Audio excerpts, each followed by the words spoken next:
രാഷ്ട്രീയ കേരളത്തിന്റെ സ്മരണകളിലെ കെടാത്ത നക്ഷത്രം വി എസ് അച്യുതാനന്ദൻ ഇനി ജ്വലിക്കുന്ന ഓർമ്മ. വി എസ് അച്യുതാനന്ദൻ അന്തരിച്ചു. വി എസ് എന്നാൽ ചരിത്രമാണ്. കേരളത്തിന്റെ കമ്മ്യൂണിസ്റ്റ് പാർട്ടിയുടെ ചരിത്രം.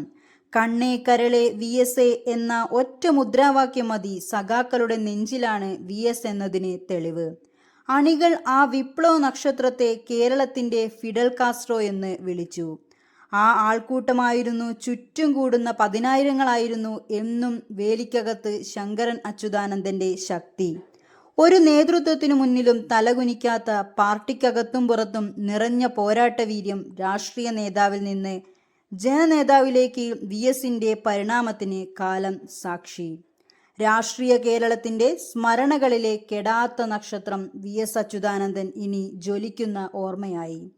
മുഖ്യമന്ത്രിയും പ്രതിപക്ഷ നേതാവും പുന്നപ്ര വയലാർ സമരനായകനുമായി ഏറ്റവും തലമുതിർന്ന കമ്മ്യൂണിസ്റ്റ് നേതാവായി പതിറ്റാണ്ടുകളോളം രാഷ്ട്രീയത്തിൽ നിറഞ്ഞുനിന്ന വേലിക്കകത്ത് ശങ്കരൻ അച്യുതാനന്ദൻ എന്ന വി എസ് അന്തരിച്ചു. 102 വയസ്സിലായിരുന്നു പോരാട്ടങ്ങൾ രാഗിമിനുക്കിയ ആ ജ്വലിക്കുന്ന ജീവിതത്തിന് തിരശീല വീണത്. മുഖ്യമന്ത്രി സ്ഥാനമൊഴിഞ്ഞ ശേഷം വാർദ്ധക്യ സഹജമായ അവശതകളുമായി വിശ്രമജീവിതം നയിച്ചുവന്ന വി എസിനെ ആരോഗ്യസ്ഥിതി മോശമായതിനെ തുടർന്ന് ജൂൺ 23-ന് തിരുവനന്തപുരം SUT ആശുപത്രിയിൽ പ്രവേശിപ്പിക്കുകയായിരുന്നു. തിങ്കളാഴ്ച ഉച്ചകഴിഞ്ഞ് 3:20 അന്ത്യം സംഭവിച്ചത്. ഭാര്യ വസുമതിയും മക്കളായ VA അരുൺകുമാറും VP ആശയും മരണസമയത്ത് ഒപ്പമുണ്ടായിരുന്നു. മുഖ്യമന്ത്രി പിണറായി വിജയൻ, CPM സംസ്ഥാന സെക്രട്ടറി MV ഗോവിന്ദൻ തുടങ്ങിയവരും മന്ത്രിമാരും പാർട്ടി നേതാക്കളും തിങ്കളാഴ്ച ഉച്ചകഴിഞ്ഞ് SUT ആശുപത്രിയിലെത്തി വി എസിനെ സന്ദർശിച്ചിരുന്നു. CPMന്റെ രൂപീകരണത്തിൽ പങ്കാളിയായവരിൽ ജീവനോടെ ഉണ്ടായിരുന്നവരിൽ അവസാനത്തെ കണ്ണിയായിരുന്നു വി എസ്. 2006 മുതൽ 2011 വരെ മുഖ്യമന്ത്രിയായിരുന്ന വി എസ് 3 തവണയായി 15 വർഷം പ്രതിപക്ഷ നേതാവായിരുന്നു. 3 തവണ നിയമസഭയിലേക്ക് തിരഞ്ഞെടുക്കപ്പെട്ടു. 1985 മുതൽ 2009 വരെ പാർട്ടിയുടെ പോളിറ്റ് ബ്യൂറോ അംഗമായിരുന്നു. പിന്നീട് വിഭാഗീയതയുടെ പേരിൽ പിണറായി വിജയനൊപ്പം PBയിൽ നിന്ന് തരംതാഴ്ത്തപ്പെടുകയും ചെയ്തു. 1980 മുതൽ 92 വരെ CPM സംസ്ഥാന സെക്രട്ടറി ആയിരുന്നു. മുഖ്യമന്ത്രി സ്ഥാനം ഒഴിഞ്ഞ ശേഷം 2016 മുതൽ 21 വരെ ഭരണപരിഷ്കാര കമ്മീഷന്റെ ചെയർമാനായി പ്രവർത്തിച്ചു. ആലപ്പുഴ ജില്ലയിലെ പുന്നപ്രയിൽ 1923 ഒക്ടോബർ 20-നാണ് ശങ്കരന്റെയും അക്കമ്മയുടെയും മകനായിട്ടായിരുന്നു ജനനം. അച്ഛന്റെയും അമ്മയുടെയും മരണത്തെ തുടർന്ന് 7ാം ക്ലാസ്സിൽ വിദ്യാഭ്യാസം അവസാനിപ്പിച്ചാണ് വി എസ് തൊഴിലാളികൾക്കിടയിലെത്തുന്നത്. തിരുവിതാംകൂറിൽ ഭരണപരിഷ്കാരത്തിന് വേണ്ടി നടന്ന നിവർത്തന പ്രക്ഷോഭത്തിലൂടെയാണ് രാഷ്ട്രീയ ജീവിതം ആരംഭിക്കുന്നത്. പ്രക്ഷോഭത്തിന്റെ ഭാഗമായി അദ്ദേഹം 1938 സ്റ്റേറ്റ് കോൺഗ്രസിൽ അംഗമായി. പിന്നീട് തൊഴിലാളി സംഘടനകളിലേക്കും പുരോഗമന പ്രസ്ഥാനങ്ങളിലേക്കും തന്റെ പ്രവർത്തനം വിപുലമാക്കിയ വി എസ് 1940-ലാണ് കമ്മ്യൂണിസ്റ്റ് പാർട്ടിയിൽ അംഗമാകുന്നത്. P. കൃഷ്ണപിള്ളയാണ് വി എസിന് രാഷ്ട്രീയ ഗുരു.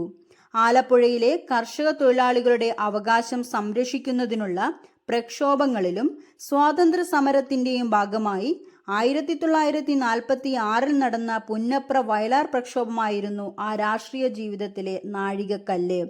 1957 കേരളത്തിൽ ആദ്യ കമ്മ്യൂണിസ്റ്റ് മന്ത്രിസഭ അധികാരത്തിലെത്തുമ്പോൾ പാർട്ടി സംസ്ഥാന സമിതി അംഗമായിരുന്നു വി എസ്. ആ സമിതിയിലെ 9 അംഗങ്ങളിൽ ഏറ്റവും ഒടുവിലെ വ്യക്തിയായിരുന്നു അദ്ദേഹം. 1965 വി എസിന്റെ ആദ്യത്തെ തിരഞ്ഞെടുപ്പ് പോരാട്ടം അമ്പലപ്പുഴ മണ്ഡലത്തിൽ. പക്ഷേ കോൺഗ്രസ് സ്ഥാനാർത്ഥിയായിരുന്ന KS കൃഷ്ണകുറുപ്പിനോട് പരാജയപ്പെട്ടു. എന്നാൽ 2 വർഷം കഴിഞ്ഞ് 1967 കോൺഗ്രസിലെ തന്നെ A. അച്യുതനെ 9515 വോട്ടുകൾക്ക് പരാജയപ്പെടുത്തിയാണ് അദ്ദേഹം ആദ്യമായി നിയമസഭയിലെത്തുന്നത്. ഈ വിജയം 1970 ആവർത്തിച്ചു. RSPയിലെ KK കുമാരപിള്ളയായിരുന്നു എതിരാളി. എന്നാൽ 1977 വി എസ് വീണ്ടും പരാജയത്തിന്റെ കയ്പുനീർ നുകർന്നു. കുമാരപിള്ളയോട് തന്നെയാണ് VS പരാജയപ്പെട്ടത്. 77-ലെ പരാജയത്തിനു ശേഷം 1991-ലാണ് VS തിരഞ്ഞെടുപ്പ് രംഗത്തേക്ക് മടങ്ങിയെത്തുന്നത്. മാരാരിക്കുളം മണ്ഡലത്തിൽ കോൺഗ്രസ് സ്ഥാനാർത്ഥിയായ D.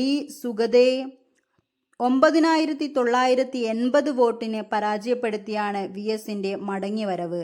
എന്നാൽ 1996-ൽ പാർട്ടിക്കുള്ളിലെ വിമത നീക്കത്തെ തുടർന്ന് ഈ മണ്ഡലത്തിൽ തന്നെ VS പരാജയപ്പെടുകയായിരുന്നു.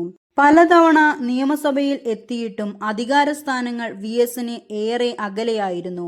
പാർട്ടി ജയിക്കുമ്പോൾ VS തോൽക്കും, VS ജയിക്കുമ്പോൾ പാർട്ടി തോൽക്കും എന്നൊരു പ്രയോഗം തന്നെ ഇക്കാലയളവിൽ ഉണ്ടായിരുന്നു. എന്നാൽ ഈ പ്രയോഗത്തിന് അവസാനമിട്ടത് 2006-ൽ LDF വൻ ഭൂരിപക്ഷത്തോടെ അധികാരത്തിലെത്തുകയും VSനെ മുഖ്യമന്ത്രിയായി പ്രഖ്യാപിക്കുകയുമായിരുന്നു. കേരളത്തിലെ ഏറ്റവും പ്രായം ചെന്ന മുഖ്യമന്ത്രിയായിരുന്നു അന്ന് 82 വയസ്സുള്ള VS. 2011-ൽ VS വീണ്ടും മലമ്പുഴയിൽ നിന്നും തിരഞ്ഞെടുക്കപ്പെട്ടെങ്കിലും അത്തവണ LDF പ്രതിപക്ഷത്തായിരുന്നു. 2016-ൽ LDF ഭരണത്തിൽ തിരിച്ചു വരികയും VS മലമ്പുഴയിൽ നിന്നും വിജയം ആവർത്തിക്കുകയും ചെയ്തെങ്കിലും മുഖ്യമന്ത്രിയായത് പിണറായി വിജയനായിരുന്നു. അനുരജ്ഞം എന്ന നിലയിൽ VSനെ പിന്നീട് ഭരണപരിഷ്കരണ കമ്മീഷന്റെ ചെയർമാനാക്കി.